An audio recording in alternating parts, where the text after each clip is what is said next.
Mini esabathayo benhle babangcwele. Sizovula nesihlabelelo 180 inkosi usephama kwebandla.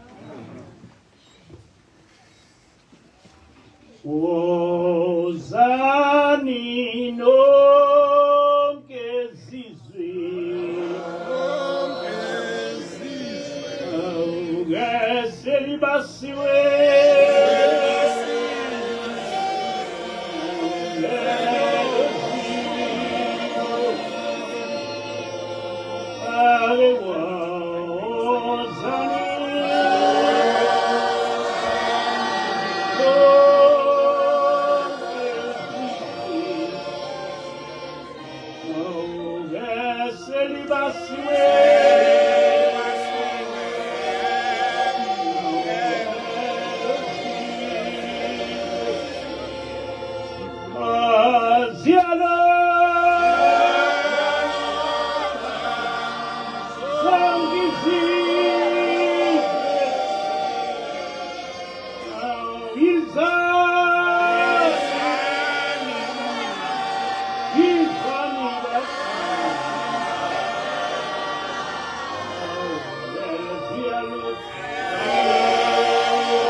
Amen.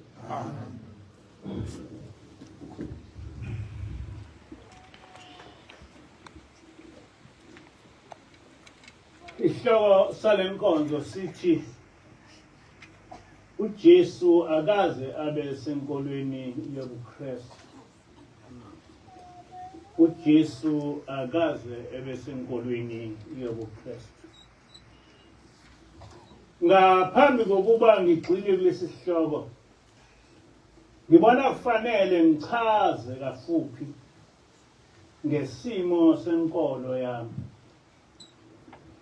Mina ngiyinzalo ngaphansi kwebandla lamaNazaretha elivama ukubizwa ngokuthi ibandla lakwaShembe. Ngaba inkosana, ngaba umshumayeli, ngaze ngaba umvangeli kuleli bandla lamaNazaretha. Futhi ngingumuntu ohlale emlwela uShembe nebandla lamaNazaretha. Kodwa njengamanje angisekho ebandleni lamaNazaretha abaShembe, ngoba ngingaphansi kwebandla lomprofeti Isaiah Shembe, ukuthula kweNkosi. Angikho ebandleni lamaNazaretha abaShembe, kodwa ngingaphansi kwebandla lamaNazaretha aholwa umprofeti Isaiah Shembe, ukuthula kweNkosi. Kwakumhla ka-4 kuJanuwari 2010, mhla sivakashelwa ingilosi. Yafika yaguqa phambi kwami nginomkhokheli uMancimane.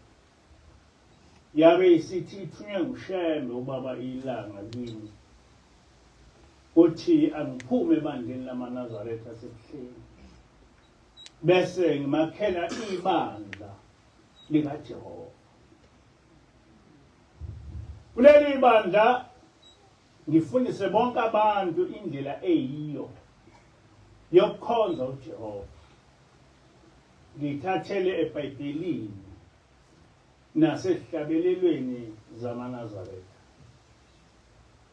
Ngibuye ngithathele ezimfundisweni zikaShembe umprofeti, efundisa amaNazaretha indlela eyiyo yokukhonza uJehova. Ngomhla ka-26 March 2011, ingilosi yafika futhi isizongigcobela ukuphola leli bandla lamaNazaretha kaNkulunkulu. Emva kwalokho yabe isingitshela uthi uShembe ubaba ilanga uyabonga wonke umsebenzi engwenzele uShembe nebandla lamaNazaretha. Kodwa manje sengithunywa ukuba ngisebenzele uJehova. Amen. Ileli gunya-ke elingenza leli vangeli ngilise nakumaKristu ngoba ngikholwa ukuthi sonke singaphansi kwebandla likaJehova. Yathi ingilosi, manje sengizokwenza umsebenzi wobupriest njengoba wawenziwa zithunywa zikaJehova kwiTestamenti elidala. Lokho kusho ukuthi leli vangeli liyefana nelabapriest bakwa-Israyeli. Ngifundisa abantu ngomthetho kaJehova owawuletha kithi ngenceku yakhe uMose. Kodwa mina angisiye umprofeti. Ingilosi yathi umprofeti uShembe ubaba mkhulu kuphela. Mina ngithunywe ukuvuselela ivangeli likaJesu elaqhutshwa nguShembe umprofeti ngombuso wezulu. Kule ntshumayelo ngizosebenzisa amagama aseBhayibhelini ukuze bonke abantu bezwe ukuthi ngikhuluma ngithini. Nokho mina angihlubukanga ebandleni lamaNazaretha asebuhleni njengokusho kwamanye amaNazaretha. Kodwa kuleli bandla ngakhishwa nguye uShembe ubaba ilanga. Kujwayelekile-ke ukuthi uma ngishumayela bese kuqhamuka abanye abantu bengilawula ukuthi angishumayeleni kanjani. Kodwa umuntu okumele angiqondise ukuthi angishumayeleni kanjani ilo ongithunyile. Awukwazi ukuthi ungathunywa ngomunye umuntu ukwenza into ethize bese ulawulwa ngumuntu othunywe kuye. Izwi lathi angifundise bonke abantu indlela eyiyo yokukhonza uJehova. Ngakho-ke angikwazi ukubuye ngilawulwe ngabantu engithunywe kubo. Emveni kwalomyalezo ingilosi yahlala nathi isifundisa okumele sikufundise abantu kusukela ngawo unyaka ka-2010 kuze kube namuhla. Sesikhulume kakhulu ngobuNazaretha, sakhuluma kabanzi nangobuKristu. Kodwa kunezinto eziningi amaKristu angakazazi ngenkolo yawo nengithunywe ukuthi ngisichaze kahle. Kulokhu engizokuchaza lapha, amaKristu anelungelo lokuphikisa abakuphikisayo, bakuvuma abakuvumayo. Kodwa ekuphikiseni kwabo bakwazi ukusekela abakuphikisayo. Encwadini kaHosea 4:6 uJehova uthi, abantu bami bayabhujiswa ngokweselwa ulwazi. Njengoba ulenqabile ulwazi, nami ngenqaba ukuba ube ngumKristu wami. Ukhohliwe umthetho kaNkulunkulu wakho, nami futhi ngiyakubakhohlwa abantwana bakho. Amen. Encwadini ka-Isaiah 58:1-2 uJehova uthi, memeza ungazibambi, liphakamise izwi lakho njengecilongo.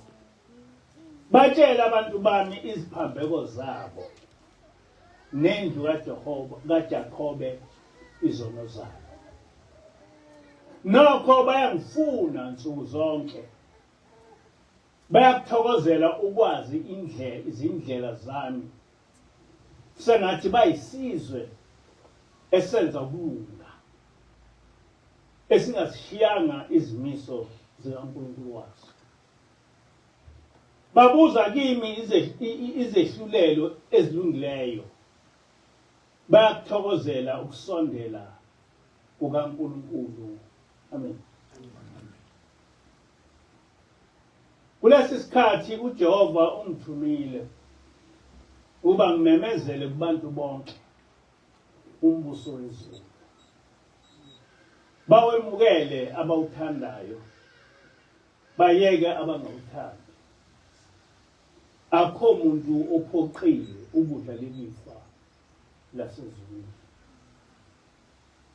Isono esikhulu samaKristu ukuthi bathi bengamakholwa ngaphansi kukaJehova uNkulunkulu wethu, kodwa bakhohlwe ngumthetho kaNkulunkulu wabo, bamkhonze ngezindebe zomlomo, kodwa ngakolunye uhlangothi bafundise izimfundiso eziyimiyalo yabantu. uJehova kule nkulumo engenhla usitshela ukuthi uma ungawugcini umthetho wakhe uyokulahla, kungakhathaleki ukuthi uyazini ukuthi wenza isono. kuMathewu 7 verse 21 to 23 uJesu wathi, noma ungenza izimangaliso uprofete ngegama lakhe, kodwa uma ungayenzi intando kaNkulunkulu okugcina umthetho wakhe, ekufeni kwakho uyothi uma uza kuye akuxoshe athi, suka kimi menzi obubi, angikwazi. I-golden rule ekukholweni kumenzi wezulu nomhlaba ukugcina umthetho wakhe owawuletha kithi ngenceku yakhe uMose.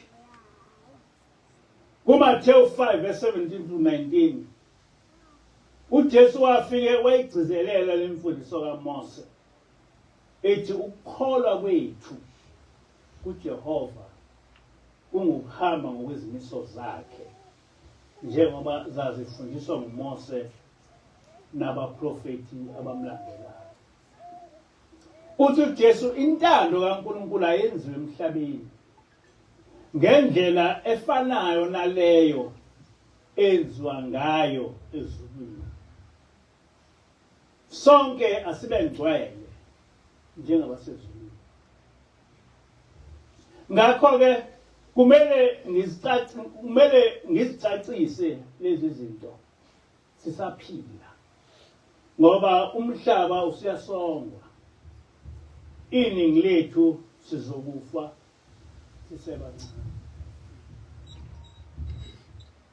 UbuKristu inkolo engasungulwanga ngumprofeti, kunalokho yasungulwa ngumuntu ongasilo ngisho ikholwa, kodwa ongusombusazwe, uConstantine. Kule nkolo uConstantine owayengumbusi wamaRoma kuyo, wayesungulela ukuvikela ubukhosi bakhe basemhlabeni. Okuseqinisweni uConstantine wayeyisitha esikhulu kuNkulunkulu kaMose uJehova. Ngike ngathola inkulumo yomunye umbhali echaza ngokusunguleka kwale nkolo nguConstantine. Lo mbhali uthi le nkolo yasungulwa ngobuqili obuyisimangaliso. Ngesikhathi sikaConstantine, umbuso wamaRoma wawusezinkingeni ezinkulu, abantu bengasalawuleki. Lo mbusi wayesebona ukuthi akenze sengathi abantu ubaphethe ngokwenkolo. Ekusunguleni kwakhe ubuKristu waziqeda zonke izinkolo ezingekho kule nkolo yobuKristu. Kodwa kule nkolo yakhe yena wazinika amandla okuphatha inkolo ayihlanganise nombuso wakhe. Wayeseba nesigungu noma i-council esizokwenza inkolo nombuso kube into eyodwa. Ile ndlela-ke lapho okwaba nama-creeds aqeda inkolo yamaHebheru, wenza umbuso wamaRoma nobuKristu kwaba inkolo yombuso. Inkolo kaMose yabizwa ngeTestamente elidala, kwathi ubuKristu kwabizwa ngeTestamenti elisha elichitha inqubo yokukholwa kweTestamente elidala okuyinkolo kaMose. uConstantine washaya umthetho ukuthi wonke amaKristu agcina amasiko nemikhosi yesizwe samaRoma. Yikho lokhu enkolweni yobuKristu yachithwa yonke imikhosi kaJehova. Kwase kuthi endaweni yayo amaKristu abuswa ukudumisa imikhosi yezithixo zamaRoma, njengoKhisimusi, ama-Easters nokunye okuningi okunjalo. Njengoba ngihlale ngichaza, uJesu wayengowesizwe samaHebheru, ezalwa nguMaria noJosefa. Wahamba emhlabeni ngo-33 AD.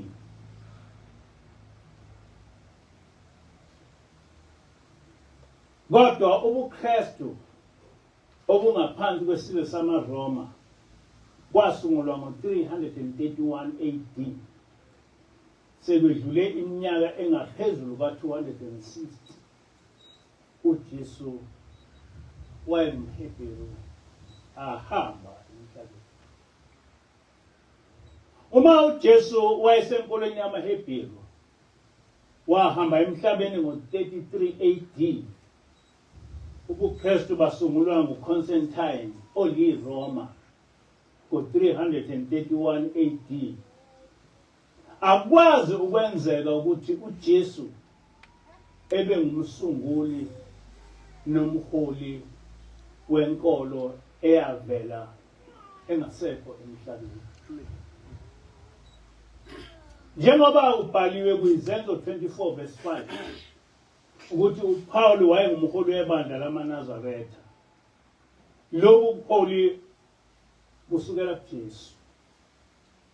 Kodwa enkolweni yobuKristu lamaqiniso ayafihlwa. Ngaphandle kokuvezwa izincwadi zomlando ngobukhona bebandla lamaNazaretha, uJerome owayengumfundisi ebandleni lamaRoma ubhale kanje ngaleli bandla lamaNazaretha: kufanele ukuthi esikhathini samanje sike sibhekisise laba bahlubuli abazibiza ngokuthi bangamaNazaretha. Ngisho babheka nje uyabona ukuthi bangamaJuda, ayikho enye into. Abasebenzisi iTestamente elisha kuphela, kodwa baphinde basebenzise nalelo elidala lamaJuda. AmaNazaretha akayichithi imithetho yamaJuda nabaprofeti nemibhalo yabo. Ngalokho kwenza baba ngabamukelekile kumaJuda njengoba bengahluke ngalutho kuwona. Basho zonke lezi zinto ezifundiswa emabandleni abo amaJuda. Okuhlukile ngabo kumaJuda ukuthi bona bayakholelwa kuMesaya uJesu Kristu. Bafundisa nokuthi kukhona uNkulunkulu oyedwa, kodwa uJesu uyindodana yakhe. Bafunde njengawo amaJuda lawa, futhi balandela yonke imithetho yamaJuda nabaprofeti.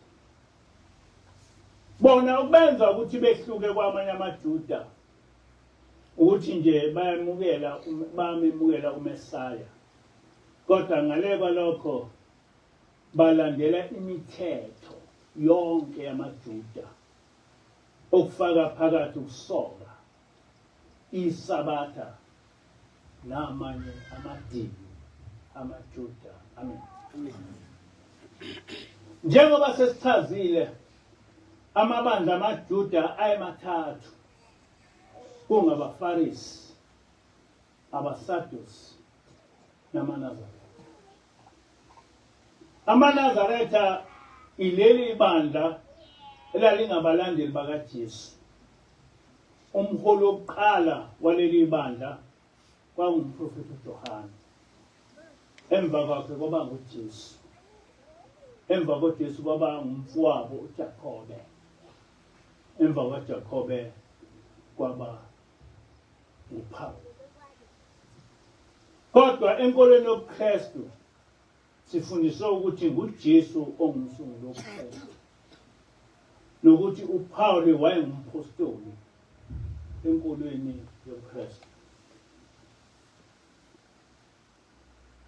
AmaKristu ayafihlelwa iqiniso lokuthi ubuKristu bavela uJesu sewahamba kudala emhlabeni. Nokuthi kwakungeke ukuthi uJesu esenkolweni kaMose bese futhi ebasenkolweni eyayichitha inkolo kaMose. Njengoba ngesikhathi sikaJerome ibandla lamaNazaretha elalingabalandeli bakaJesu laselaqedwa. Lo mfundisi ukhononda ngokuthi leli bandla lisagcina imithetho enkolo kaMose amaRoma abeselichithile. AmaKristu ayengavunyelwe ukufunda iTestament elidala eliqukethe inkolo kaMose. Bengatshelwe nokulandela izimfundiso zabaprofeti bayo.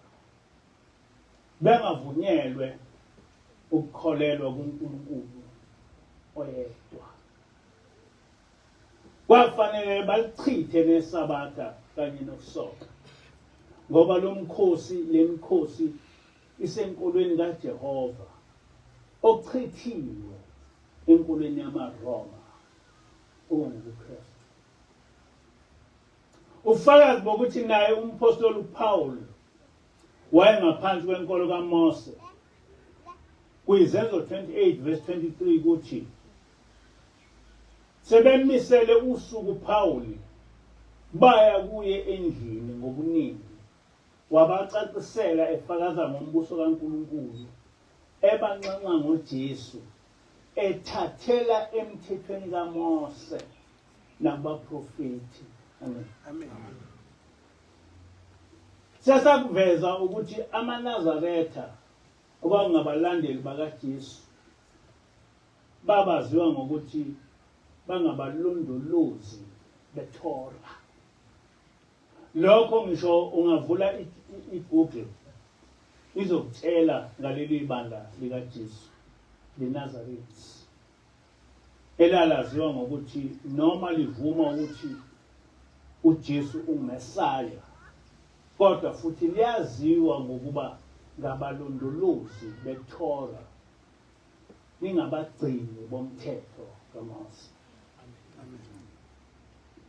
Uma amaNazaretha kaJesu ayengabalondolozi noma abagcini beThora ehamba ngokwezimiso zikaJehova, kodwa amaKristu engabachithi bomthetho kaMose, uJesu wayengaba ngumholi kanjani enkolweni echitha umthetho kaNkulunkulu?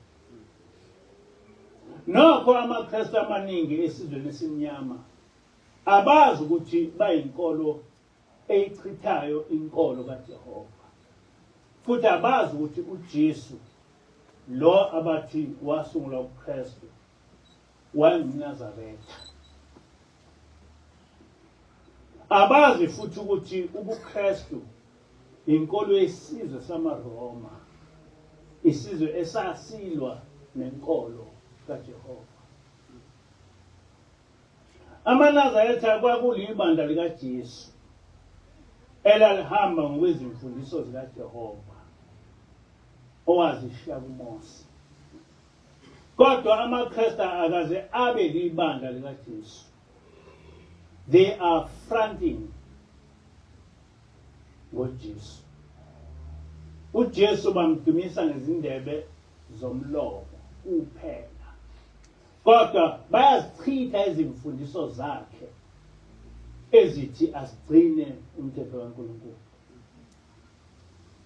Kusukela ku-66 AD kwaba nempi phakathi kwamaRoma namaJuda. Ngo-70 AD amaJuda agcina ngokunqotshwa ngamaRoma. Ababusi abaningi bamaRoma bawahlukumeza kakhulu amaJuda, okuyithi baqeda nenkolo yabo ngesikhathi. Sekubusa umbuso Constantine ngo-331 AD kwi-Council of Nicaea kwasungulwa inkolo yobuKristu. Kubalulekile ukwazi ukuthi ngokomlando inkolo yobuKristu yasungulwa nguConstantine ngo-331 AD. uJesu engasekho emhlabeni. AmaKristu fanele kwazi ukuthi inkolo yobuKristu yasungulwa sekuphele 260 years uJesu engasekho emhlabeni. Futhi uJesu akaze ebe senkolweni yamaRoma. Kodwa ukukhathazeka okukhulu ezulwini akukho ukuthi uJesu wake waba khona yini enkolweni yamaRoma noma cha. uNkulunkulu ukhathazwa ubuqili bokufundisa abantu abamnyama ukudumisa uJesu ngezindebe zomlomo. Kodwa ngokwenza balandele amaCreeds kaConstantine achitha inkolo yokuphezulu. Ngo-335 AD uConstantine waba neCreed ngayo owayichitha inkolo kaMose. Abakufihlanga ukuthi bachitha inkolo kaJehova. noJehova bayamchitha kule nkolo. Baze bamkhipha nasencwadini yabo okuyiTestamenti elisha. Kodwa amaKristu angikholwa ukuthi ayazi ukuthi inkolo kaMose yachithwa nguConstantine lingakabi bikho ngisho iBhayibheli. Kuliphutha-ke ucaphuna noma isiphi isahluko noma ivesi eliseBhayibhelini uma uchitha umthetho kaMose. Ngoba inkolo kaMose yachithwa ngumuntu oyedwa ngamaCreeds lingakabi bikho iBhayibheli. Kwabuye kwaba nenye iCreed echitha iSabatha ivusa isonto.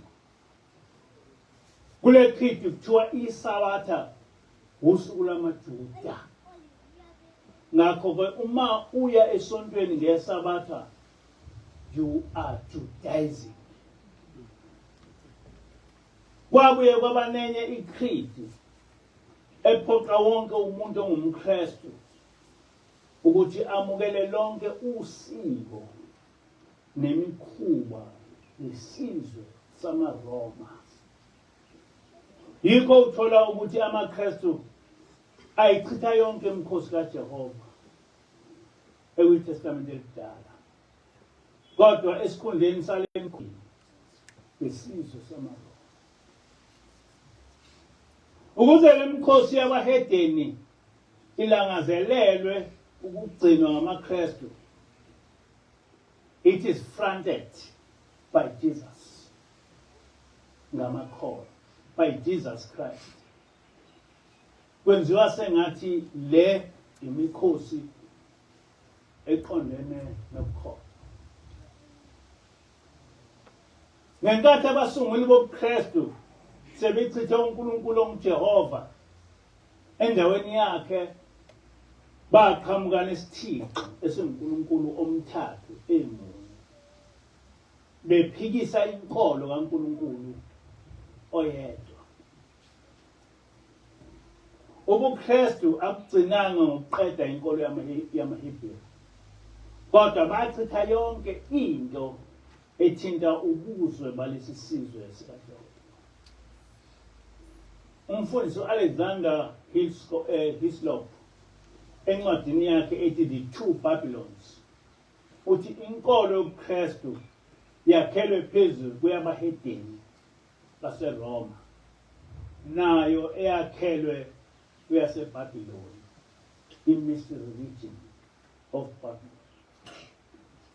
Nokho asizokugxila kulokhu okushiwo yilo mbhalo, ngaphandle kokuthi sibonise ukuthi izimfundiso zobuKristu ziyayichitha inkolo kaJehova, kodwa isizwe simnyama asikuboni lokho. Ngizonika mhlawumbe isibonelo esisodwa esichaza isizwe.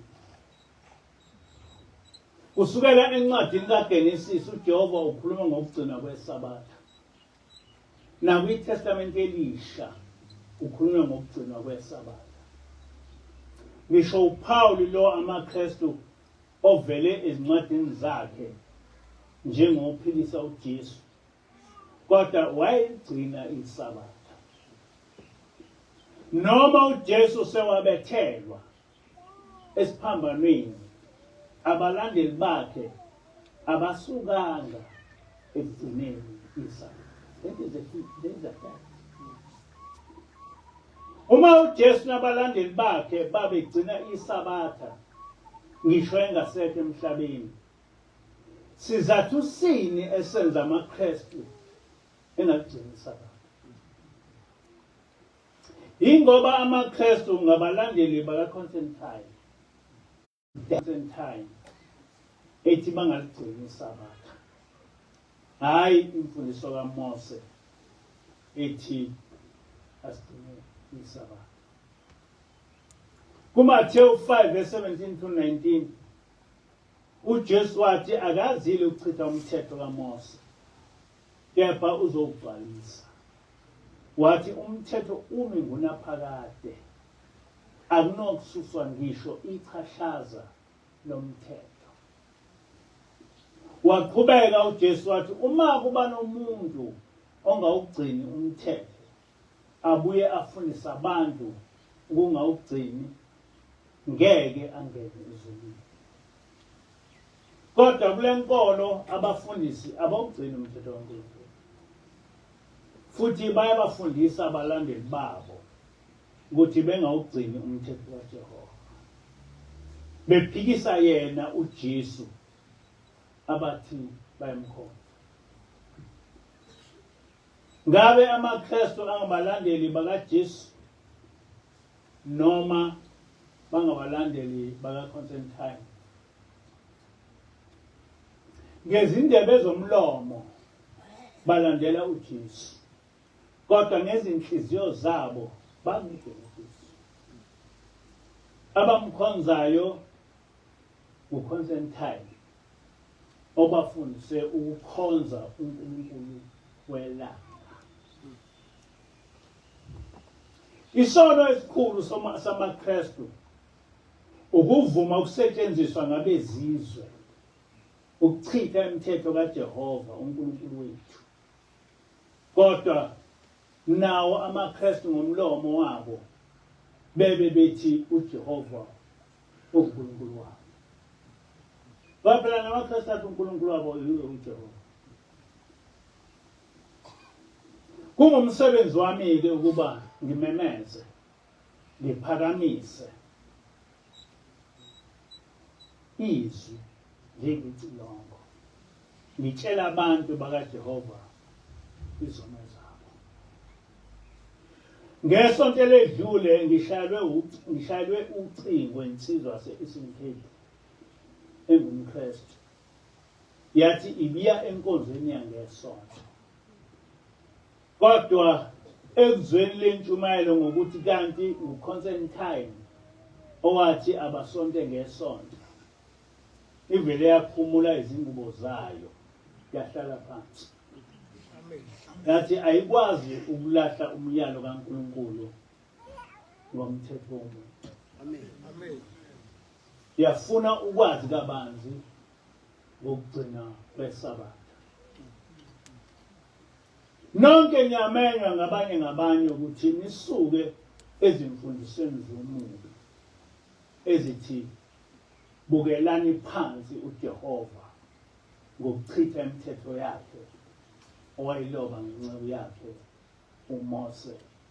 Inkosi busisiwe. Amen.